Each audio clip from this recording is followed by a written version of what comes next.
चलो अच्छा मुझे ये बताओ कि अब कौन सा त्योहार आएगा? होली। होली, अच्छा क्या करते हैं होली पे? अच्छा, और उससे पहले वाले दिन क्या करते हैं? क्या करते हैं? क्यों करते हैं होलिका दहन? नहीं पता। चलो आज हम आपको ये बताएंगे कि होलिका दहन क्यों किया जाता है। ठीक है, पुराने समय में एक राजा हुआ करते थे हिरण्यकश्यप नाम का। वो क्या था? एक राक्षस था और वो बहुत ही शक्तिशाली था। वो अपने आप को भगवान मानता था।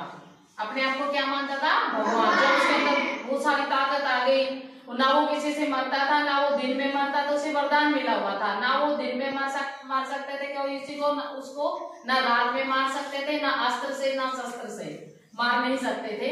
तो उसके अंदर क्या आ गया? घमंड आ गया कि मुझे तो कोई भी नहीं मार सकता और मैं क्या हूँ? मैं तो भगवान हूँ।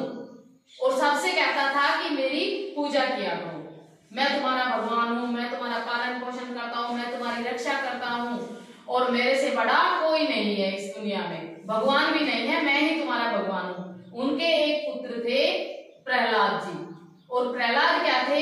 भगवान विष्णु के परम भक्त थे। भगवान विष्णु के क्या थे? परम भक्त थे। और वो भगवान विष्णु की पूजा करते थे, हर समय भगवान विष्णु का जाप करते थे और उनकी पूजा करते थे। इस बात से जो उनके पिता थे हिरण्यकश्यप राक्षस, वो क्या, वो बहुत परेशान रहे। वो सोचने लगे कि भाई तेरी तो उसमें ये सारे उसमें ये हो जाएंगे संसार में कि सारा संसार तो तेरी पूजा करता है और तेरा जो घर का पुत्र है वो किसकी पूजा करता है? विष्णु की। वो विष्णु को भगवान मानता है और वो बार बार अपने पुत्र को धमकाते थे, डांटते थे कि मैं ही भगवान हूँ और मेरे से बड़ा कोई भी भगवान नहीं है, तो इसलिए मेरी पूजा क्या कर, विष्णु भगवान की पूजा नहीं करनी। लेकिन उनके पुत्र बोले कि मेरा भगवान तो सिर्फ विष्णु भगवान है, मैं आपको भगवान नहीं मानता।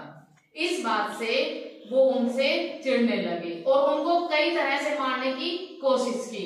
उन्हें पानी में डलवा दिया गया, शेर के मुंह में डलवा दिया गया और लास्ट में जब सारे जतन कर लिए और भगवान विष्णु उन्हें हर जगह बचा देते थे, वो क्या करते थे? तभी उन पे संकट आता था तो वो भगवान विष्णु का नाम लेते थे, भगवान विष्णु का जाप करते थे।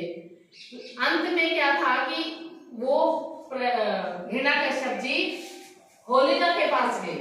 होलिका उनकी बहन थी और प्रहलाद की क्या थी? बुआ। प्रहलाद भगत की बुआ थी और उन्हें ब्रह्मा जी से वरदान मिला हुआ था कि उन्हें 3 वर मिले हुए थे। एक तो ये था कि वो जो 5 तत्व है वो उनको सबको बस में कर लेगी। दूसरा, वो संसार में जितने भी जीवित है सबको अपनी तरफ आकर्षित कर लेगी। और तीसरा वरदान ये था कि उन्हें एक क्या मिली हुई थी? दिव्य चुनरी मिली हुई थी। जब वो उनको ओढ़ लेती तो अग्नि उनका कुछ नहीं बिगाड़ सकती थी।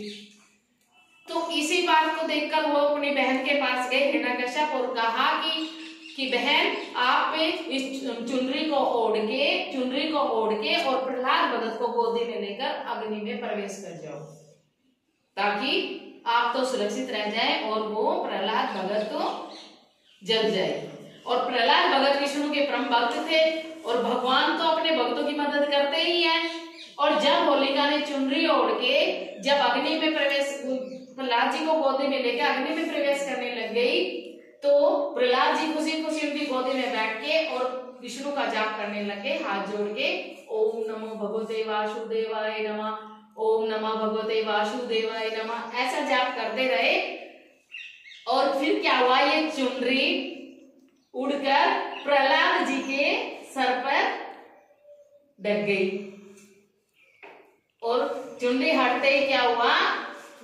होलिका जलकर भस्म हो गई। इस कहानी से हमें क्या शिक्षा मिलती है? इस कहानी से हमें शिक्षा मिलती है कि बुराई का नतीजा बुरा होता है। जो बुरा करते हैं उनके साथ बुरा होता है और जो अच्छा करते हैं उनके साथ हमेशा अच्छा होता है। तो होलिका ने क्या किया? बुरा किया, तो अंत क्या हुआ? वो जलकर नष्ट हो गई और अच्छाई जीत गई और बुराई की क्या हुई? हार।